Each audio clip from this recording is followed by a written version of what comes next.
Welcome to this week's edition of Career Connect, the show that connects you to your future. And today we're talking about a fascinating subject. And this subject is all about, do you need to know someone, or is it okay just to know yourself when looking for a job? Can you crack it on your own, or do you need someone on the inside to get you that job that you need? Is it legal? Is it corrupt? These are all the things that we're going to talk about today.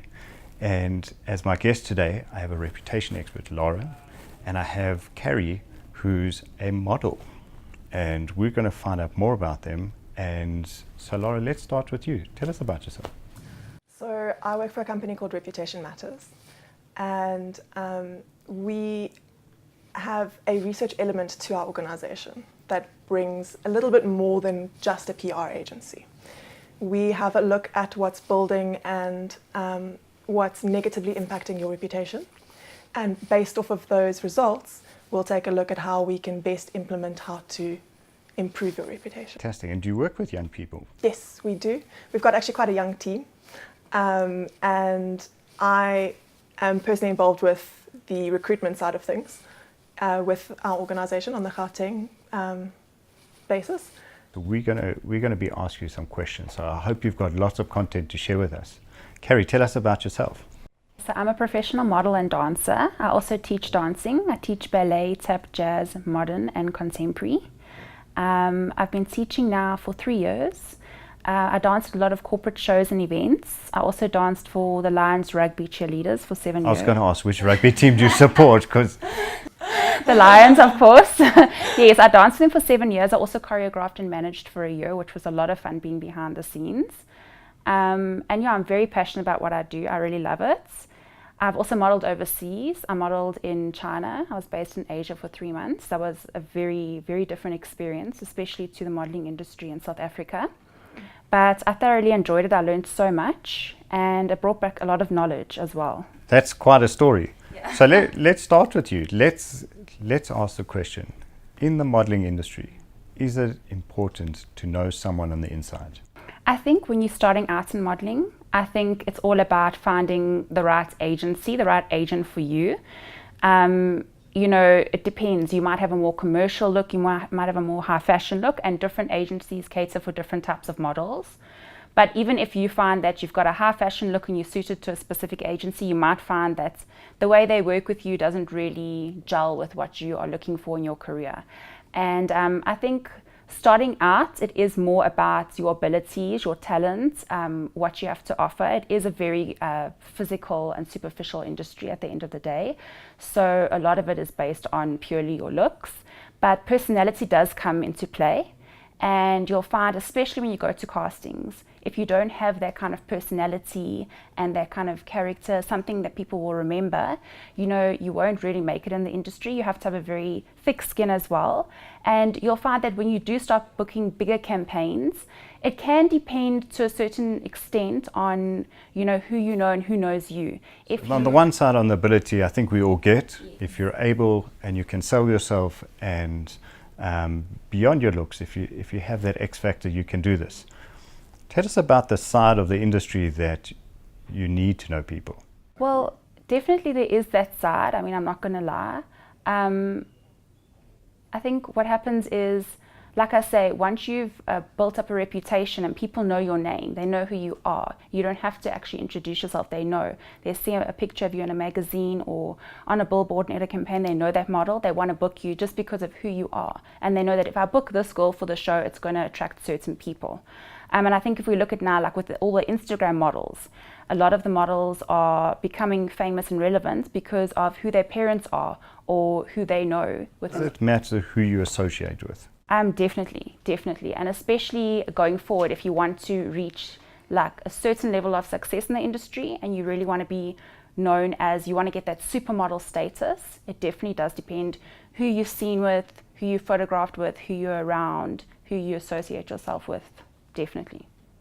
Let's just stop the camera there because that's hectic. Yes. So you've got to watch who you hang with. I'm sorry that you had to come on this TV show and now maybe your ratings will go down. I hope it doesn't cost you too many followers. No. I'm not saying that you have to go out there and find famous friends and that kind of thing, but I am saying, like, for example, if you are photographed with a certain type of actress or model or group of people that are well known, it is going to gain you followers, and from those followers you're going to get a certain amount of attention. People are going to see you, casting directors will see this, photographers, editorial like magazines, that kind of thing, and they will want to book you because you're becoming relevant. And today everything is social media and who's relevant and who's not relevant. Too much. I think this whole story is just too crazy. I mean, it's enough to do it in person, and now to do it on social media. Laura, what do you make of all of this? So I think what you're speaking to is very much along the lines of strategic alliances, actually. And that's different in the sense of who you know getting you somebody, getting you a position in a modeling agency, or for example. Who you are seen with is actually very important.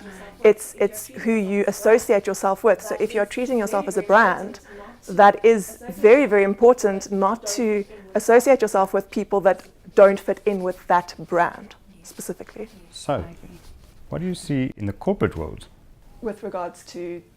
With regards to, do I need to know someone on the inside?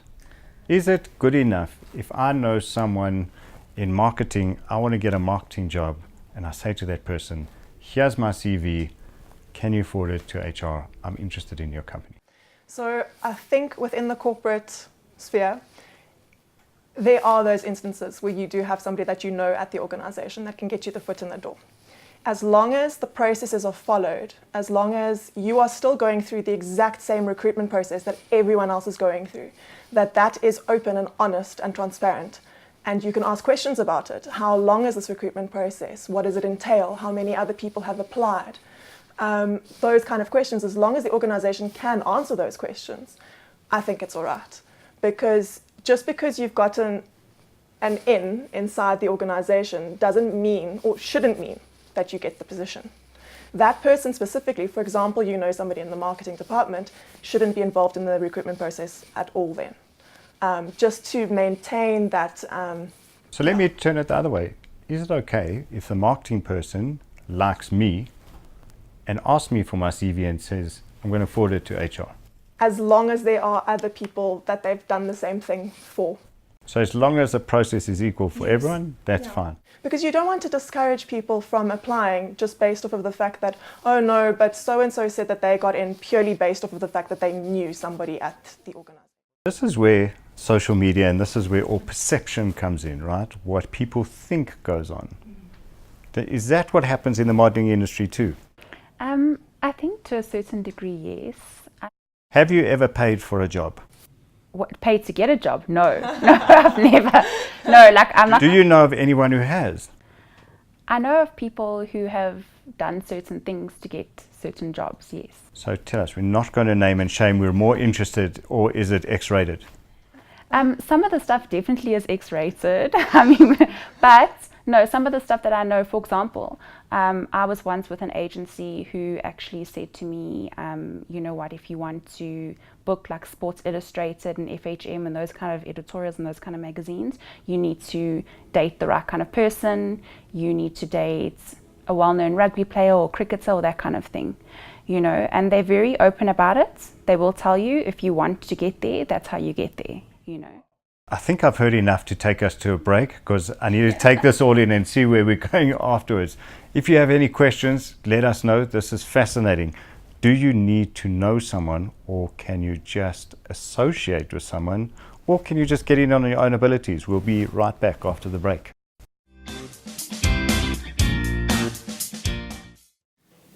Look, man, in the world we live in today, it's something that's real. Something that I don't think it's fair, but you know, life is not fair. So I feel like it's a bit DMCR, you know, but it is what it is. I think it helps if you know people. I think is more important is what you've done. So if you can like show that you've had experience doing what you've been studying, that's more important than who you know or what you know. People want to see experience. They want to see results. It depends the position. If I know someone that's not at a high position, I don't think I'd get the job. I think you need to know someone that's in a position to hire you, I guess. I don't think that will affect anything. In terms of being employed there, I don't know, but I do know that it can improve your chances of getting that interview, which, you know, gives you a better chance of getting the job. Yeah, so I think knowing somebody in the company can get you that interview, but in terms of getting the job, I'm not too sure. I think it's about your CV, number one. If you can catch the recruiter's eye, then you've already got an inroad. If somebody has the upper hand in terms of they have more experience, or maybe they have a better degree than you do, then you need to have your work show that you are better. You know, be that person that they want. So dress appropriately, have the right attitude.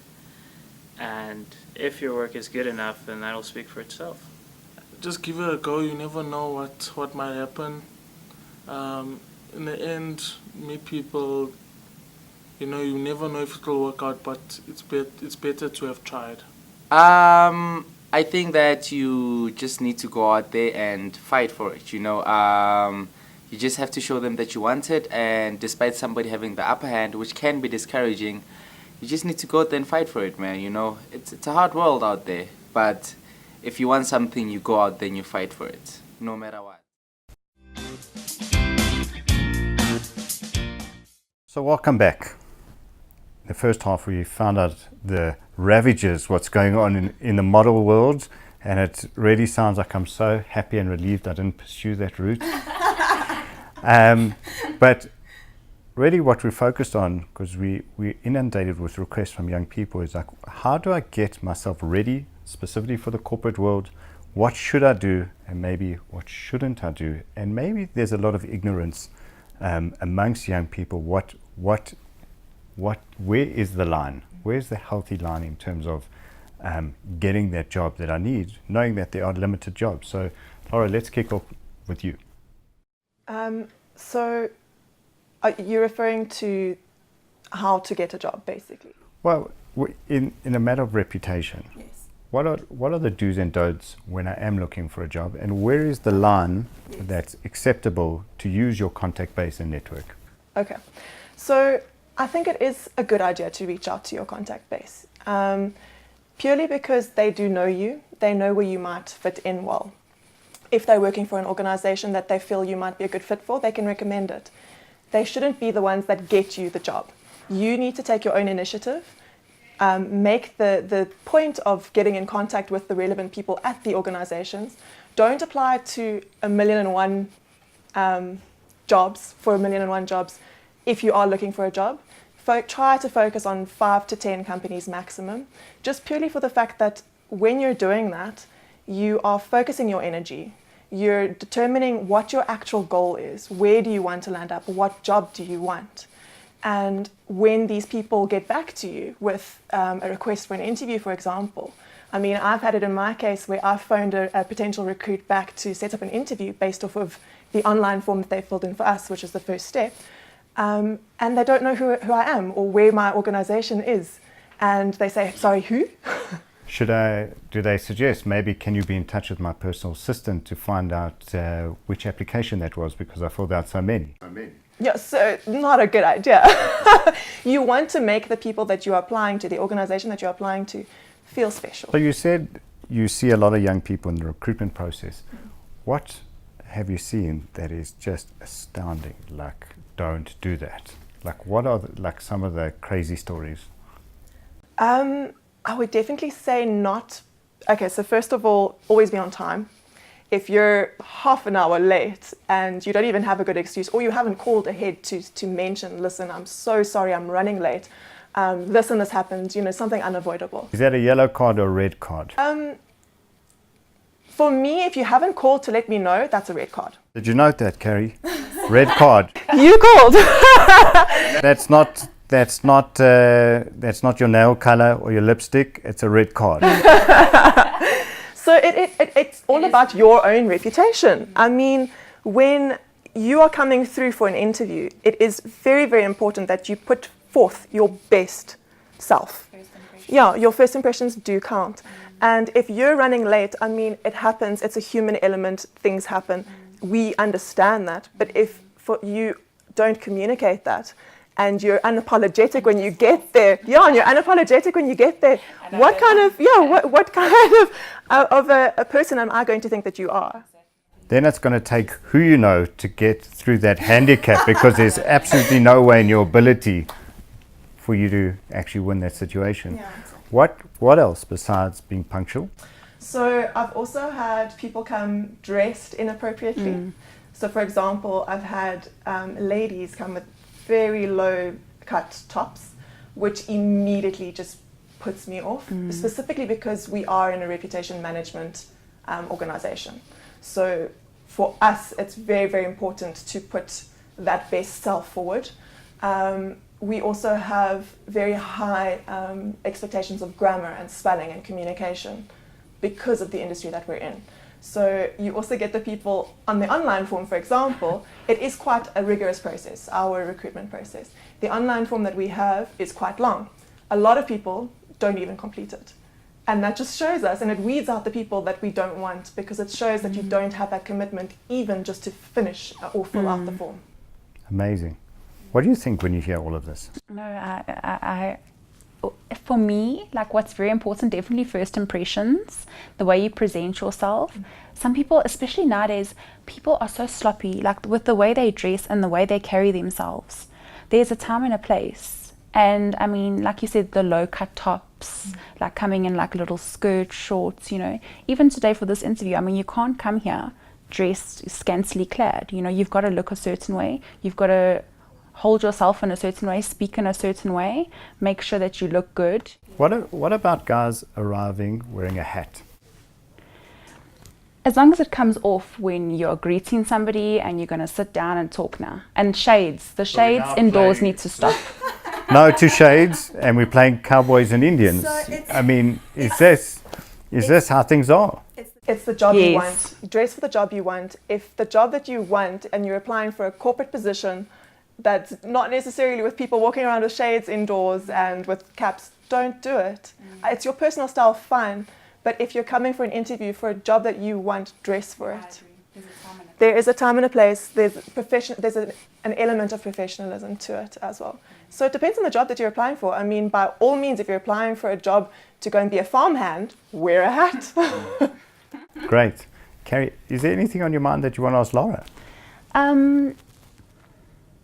In terms of reputation, when you are going to interview people and meet people for the first time, do you think that a person's, like, I know this sounds a bit strange, but a person's energy and personality can also affect whether or not they're going to get the job or not? Because a lot of people can be well educated, have all the degrees, they can come there all prim and proper, but they can't express themselves properly, they can't communicate, they can't connect, you know. There isn't the right energy and that kind of flow. Does that also affect, you know? So I think very much to a certain extent it does. Not necessarily in the sense that they can't communicate or they don't flow, but if you're not, or if your values don't correspond with the values of an organization, it's very easy to pick up as a recruiter. I know what my organization's values are, and I know whether or not from interviewing you, you're going to fit into that culture, you're going to fit in with those values. And sometimes you can have the best degrees and that you have that, all the qualifications and you tick all the boxes, but it's literally just not a fit. So it's also very much your attitude, not your aptitude. And whether or not you are a person that can be taught, that can learn. If you have the attitude of, nah, I don't need to know that, or I don't need to learn that, then it's also a negative in the sense that, why should I bring you on board, even though you've got the qualifications, when I can bring somebody else on board that's got the same qualifications as you, but is willing to learn and is willing to put in the effort and the time. I also think it's that whole X factor, something that can't be taught. It's just something certain people have. I think that also, some people will come and they will come, you can feel if something is being put on and it's fake and that kind of thing. But you can feel when someone has a more genuine, real attitude. You know what I mean? I think it's not necessarily something that you're born with. I mean, there are people that are born with a natural sort of ability to connect with people. But just because you're somebody that can't, or is a little bit more shy, or a little bit more introverted doesn't mean that you have no chance whatsoever at getting a position. You just need to work on how you present yourself, how you communicate, and don't clam up. It's not, you know, it's not the end of the world. It is a really, really big thing, and it is a big step in your career. But if you just treat it as something that gets you to where you want to be, it's not the end all and be all. So if you don't necessarily do well in an interview and you feel like it's the end of the world and it just crushes you, go back to that person, ask them, say thank you so much for the interview. I really appreciate your time. How can I improve? What can I do for the next one? And more than likely, they will be very, very happy to give you feedback. It's something that I always do whenever I go for interviews or anything. I always ask for feedback afterwards because the person can always improve. So, exactly, yeah. So I think that's definitely a very important thing to keep in mind. It's yes, people do have more of a natural tendency to be extroverted and able to communicate with people easily. But if you're not that kind of a person, be more diligent about it and just learn from your experiences. You will eventually get there. So in closing, we've only got a minute left. So I want to know, in any of your interviews, has someone answered their phone? No, never, actually. Is answering your phone a yellow card or a red card? Red card. 100%. 100%. What if it's an emergency? If it's an emergency, then you can come back and tell me it was an emergency. My gran is in the hospital. I'm so sorry. Then I will understand. You can also come beforehand saying, listen, I'm so sorry. My gran is in a critical situation. I may or may not get a call. Prep me beforehand. Happily, you can answer the phone. But if it's just a person that you're going to chat to, a friend that's calling, no. No. I'm not important to you. No. Well, it's clear. Dress for the job that you want. That's not fake news. Make sure that you've listened and you've picked up all the yellow and red cards today, because it's full of gems. I just want to thank you both for coming on the show. It was absolutely fantastic. And let us know what you want to talk about next. We'll see you soon.